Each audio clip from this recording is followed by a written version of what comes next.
Hi, I'm Seamless, and I apologize for sniffling and stuff because I am really sick, but this video is brought to you by Cymatics, and it is in fact about a Cymatics pack.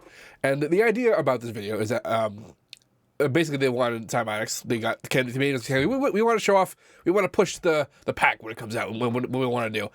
And we basically came up with a plan to do a demo, essentially, of just typical Brostep-y dubstep mixing and just using their stuff as context. So that's what we have here.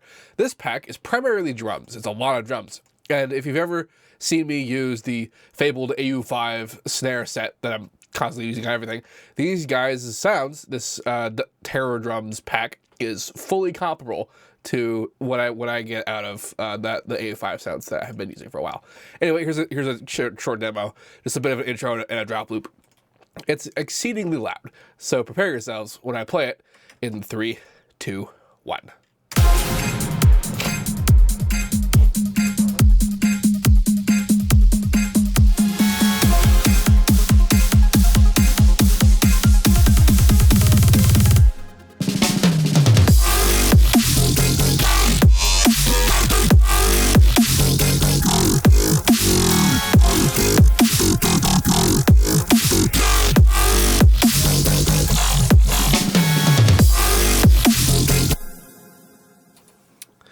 Pretty great stuff, and I want to say that it was actually very, very easy to make this. Obviously, I mean, okay, so let's talk about what's in the pack, because there's a lot in this pack, and they're giving us, and by us, I mean people who are watching the SeamlessR channel right now, they're giving us a whole bunch of cool and unique free stuff if you get the pack within 1 week. Go to the link in the description, and it shows you a bunch of stuff, but included in the pack, you have bonuses. Where's the pack? Bonuses, a bunch of extra snares, and then reggae guitars, which is kind of cool. Just kind of neat stuff in there. And then also a pack of samples that I made. There's basically just samples that are kind of scrounged from various places. Some of them are loops from songs that are mine. Pretty big part of them are actually my synthesized drums that I've been working on before.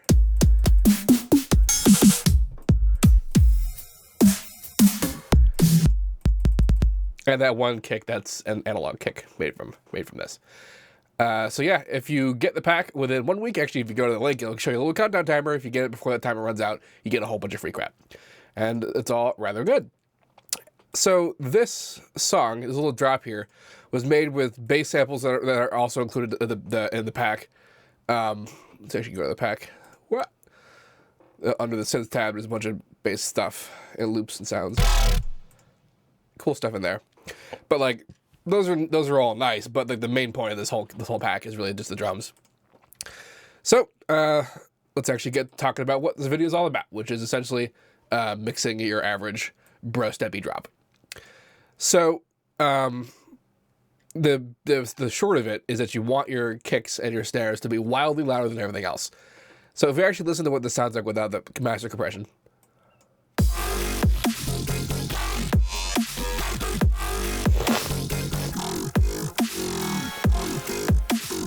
You can see how it doesn't really feel like a really balanced mix. When people talk about like mix and mastering process, they tend to separate it at a point, and what they end up doing is that they'll try and mix the track, the sound as good as it possibly can, kind of on its own before you compress it, and then that's, you know, fine, but you can only push it so far if you do that. And so we want the kicks and snares to be super loud so that, like, now, because not only are we ducking everything, but we can also then do further that when we compress it all together on top. You might be thinking, well, that's horribly destructive. Like, the mastering is just ridiculous. Your dynamic range is gone and all that, whatever. And you're absolutely right. And all of that is perfectly intentional because that's how this genre rolls. Listen to any track by anyone on Firepower, and you know what I'm talking about. So we'll talk about what's going on in the master, but the big important thing is that just, like, there's drums that are all together. And, like, I'm barely doing anything to these drums. I have two kicks that are layered together. I have a high and a low, essentially. Excuse me. I have my snare. Just big old bam. And like, there's a bit of an like a super tiny amount of EQ. Once I pushed it hard enough, then it was necessary to do like minor mixing changes. But for the most part, these are all quite what they were. That's a crash cymbal. We have a hat loop, which is also being ducked by the same ducking that's automated up here. A whole bunch of reverb was put on it without the reverb. It's honestly fine. And there's also this fill. There's a bunch of fills in there, which is really very valuable, especially for doing this kind of stuff, because fills are fun, but they're kind of hard, and especially because they're usually separate from your typical drum mix, which means that mixing them in there is a bit of a challenge. All that's going together into a drum bus, essentially, and almost nothing is happening. Like, that's really...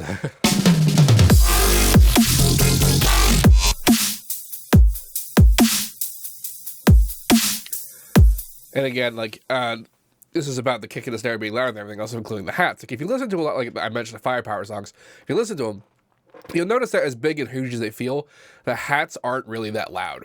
They're not nearly as loud as you probably have made them yourself when you first started trying to do this kind of stuff, because we have, you know, the instinct to just make stuff loud.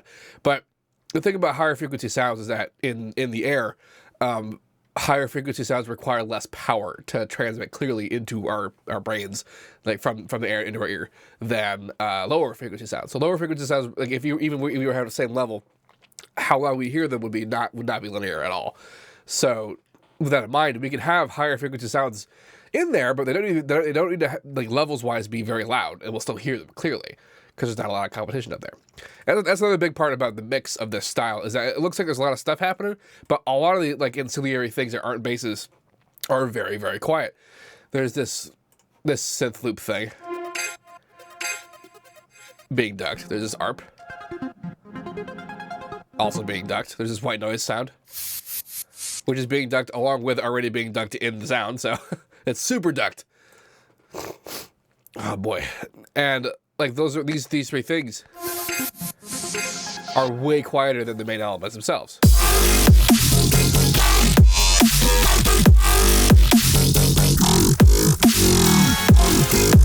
And we have those chords that show up every once in a while. But the point being is that like if you limit the complexity of your arrangement, it makes mixing a lot easier. And then again, if you go check these sort of examples genre of sounds for like, I don't know, Zomboy tracks, you'll notice that like when the big main parts are happening, it's really all about the bass, all about the kick and the snare, and then everything else around it is very low level or not happening at all. And if there is complexity, if there is arrangement complexity, it's isolated, where they'll put in like, they'll put different sounds in there, but they'll be like in between cuts, in between hits, and linearly it might be complex, but vertically, you know, what's on top of what, there's not a lot of layers, and that makes mixing so much easier. Throats. So now let's talk about ducking. Ducking. So I've been saying ducking this entire time, but you probably been wondering how I'm talking about, or you do, and you're just annoyed by the fact that I'm not just calling it sidechaining like everyone else. Sidechaining is how people do this kind of thing, but this is not literally sidechaining. Sidechaining is when you use a piece of like an effect, and you put essentially the effect as according to a separate input, and then applies that separate input's analysis and the resulting effect on the primary input. So in a compressor, you put a sound through a compressor, and then you have the sidechain input, and then it gets compressed according to the sidechain input. And then when you do the inverted and pre-gain and whatever, you get ducking when you use the things like drums. And ducking is essentially where things get quieter for the tiny second that the other thing is there, so that you can essentially just put a big old hole in it and guarantee headroom. So that's what we're doing here, but we're not being terribly sophisticated, light-handed. We're being very heavy about it, and in fact, we're being extremely heavy about it. And I have it pretty balanced, and essentially I'm automating the volume on this. And the reason why I'm automating the volume on that and not on the fader is because, I mean, you might see people sidechain the faders, and it's because the fader has built-in smoothing in it. So when you automate it and you tell it to do something sharp, it's not really doing that thing that's sharp. It's doing a kind of a rounded version of it. Not only that, but when you later want to make mixing changes, where you're just kind of like, that thing needs to be a little bit louder, and you have automation going on your fader, then you can't really alter that without having to go back and altering the automation. So if you're automating something that's inside the fader, you can still just use the fader as a thing to mix levels, which is what it's for. So that's why I recommend using the 3D balance. Also because it doesn't have smoothing. Because it's super duper old. It does not have smoothing. And it will allow us to essentially make automation, and it will do what we tell it to do. And that's super important, because what we're telling it to do is actually to engage slightly before the hit there. You can see that there's actually a little bit of a tail right before the hit. And if you ever look at an analysis of a Zomboid track, you'll actually see this happening a lot. It's not necessarily uniform. Some hits are a little bit harder than others about that, but we kind of do a little bit of that here as well. You see, well, not every hit has the same amount of intensity on the ducking. And I mostly just played it because I really wanted the really hard hit on a lot of the hits, but on all of the hits. So I would hear like what it sounded like with both hits being hard. It'd be like, it was too much. But notice that it still engages before the hit. The hit itself is solid, and then it just comes back faster. The real important part here is that we go all the way down for the first second, and it's cutting off everything. And it's doing it perfectly because this is a thing that's doing, like, it's not smooth, so the automation is going where it's supposed to go. And in doing so, this essentially is, like, for this 1 second, this is what the mix actually is. And by 1 second, I mean like one hilariously small fraction of a second. There's nothing there but the drums, which means that the initial impact of the hit has no competition whatsoever, which means that it can be as loud as it could possibly be, and everything else just kind of fits with it because we're cutting it like manually come back up here. Similar methods are using stuff like LFO tool or volume shaper, is that what it's called? Those plugins essentially do, or gross beat for that matter. At least those plugins are all just volume automation that you are controlling rhythmically to cause ducking so that you increase your headroom by removing conflict.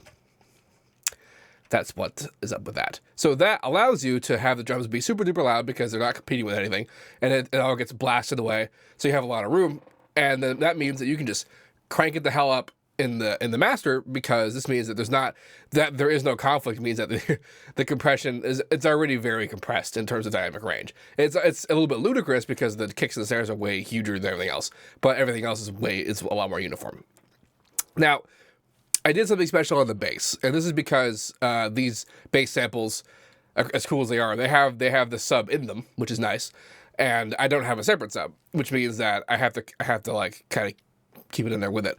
So this is actually a cool trick you could do. This is actually what I used to do before. I would regularly have separate subs in my tracks. And what we're doing is we're essentially ensuring that there is a shelf of bass coming out of here. So like if I didn't do that, and we look at just the input,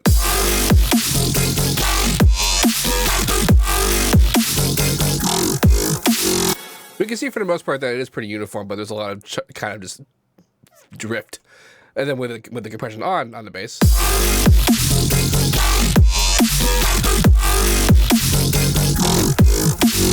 it is way more uniform and more or less perfectly flat at this area, with the kick being unaffected essentially, because if it gets higher than this threshold, it goes on as normal, as business as usual. This is super handy because really all that we want out of the sub, out of the sub level in the master, is just the sub of the kick and the sub of the sub. So this, and we want there to be a difference. We want there to be dynamics between the two of them. So we get essentially just turn down the sub until it's like about this much different from the kick. Now I do mean sort of like a relative difference. I don't mean like it needs to be -6 and then -3 and whatever. Just like it just needs to be different. And the kick should just be louder than the sub. Like if you probably have experienced what happens when like your sub is as loud as the kick and it's really really bassy, that's fine. But then your kick loses impact, because it's difficult in a sub to differentiate the actual kick from the actual sub. Mid to the highs are kind of fair game. Like, and this is mostly just because of, again, the style of the sounds and like how hard the samples are already, that I don't have to do anything in the mid mix here. The mids are already nice and solid, except for when they're being cut to pieces by the side shading. So that's that's what it's supposed to look like. And then there's big differences when the kicks are too. This is the kick, the mid of the kick anyway. So that's there, and the snare hits as well. When I said earlier that this was very easy to do, part of that reason is because the kicks and the snares are already what they need to be to work in this genre. This is sort of the point of this entire sample pack, is that these are ready to go, like, good shit. And they actually freaking are. Let's actually do this without the compression on. Yeah, so that's what they sound like dry. And also that bonus pack. Like, I mentioned that these were comparable to the AU5 content, and it totally is. It's very much the style. That kind of thing. And it was great, like, the build and the fills.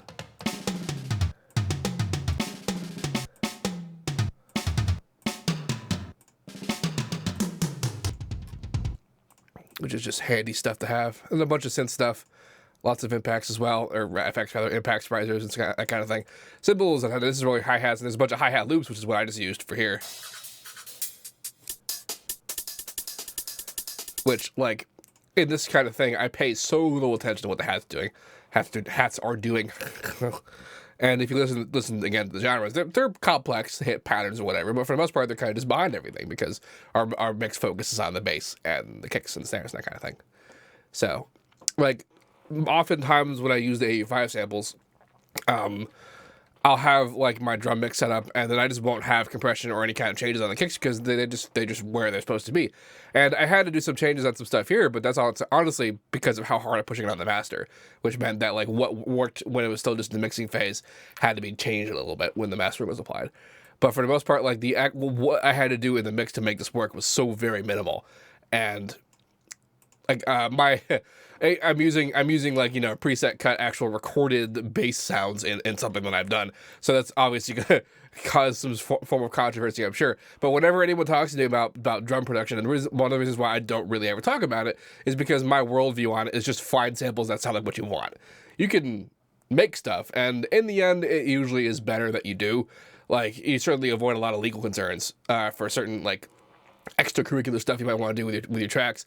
But I also just like doing everything myself. But it's not as straightforward as sort of like bass synthesis and that kind of thing. And there are a lot more, like, you can just, there's people like Cymatics who make packs that are specific, like so like sub-genre specific that like you should be able to find samples that are precisely what you need for precisely what you want to do. And that's just going to be better than like, because you're usually going to be like targeting trying to make that kind of stuff. And like the stuff that I have in here that I made for myself, like I could definitely use those to like get somewhere, you know, because I know how to work with my own stuff. But like, I will fully admit it's not actually better than what's already in the pack, except for like the mixed versions and that kind of thing. But anyway, I'm particularly enthused about this pack. It's quite nice, and it's very like the sort of the essential sounds for this kind of thing, and you can plainly see it like in you know how this track sounds. If I had mastering on.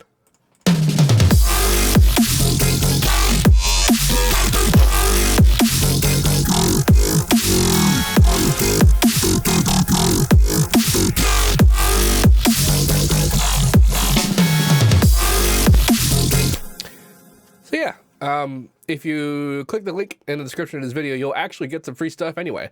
I believe that they're giving you 15 samples. It's actually really hard to keep track of all the stuff that Cymatics like gives out and does. Like we already have plans for like some more things to give away for things later. We've already given away some things, and they just give away so much like usable stuff. People get on my case about putting out like free tutorials on like important sound design, that kind of thing. People might want to get on these guys' cases for giving away like actually good stuff for free. And of course, if you want the my pack of 25 samples, the bonus packs and that kind of stuff, you do have to get the whole pack, the real pack, within a week of when this began. There's a handy dandy countdown timer on the actual page in the link in the description of this video where you should go, and it'll tell you how much time you have left. So you don't have to ask me if the sale is still going on, or the promo sale. I'm not totally sure what this is, but yeah. I'll put this FLP in the description of this video too if you want. So if you get the samples, then you can have this, just so you can see for yourself how the mix goes down. Yeah, so if you have any questions about this, please let me know. Don't forget to like, comment, subscribe, and all that good stuff. And as usual, have a nice day.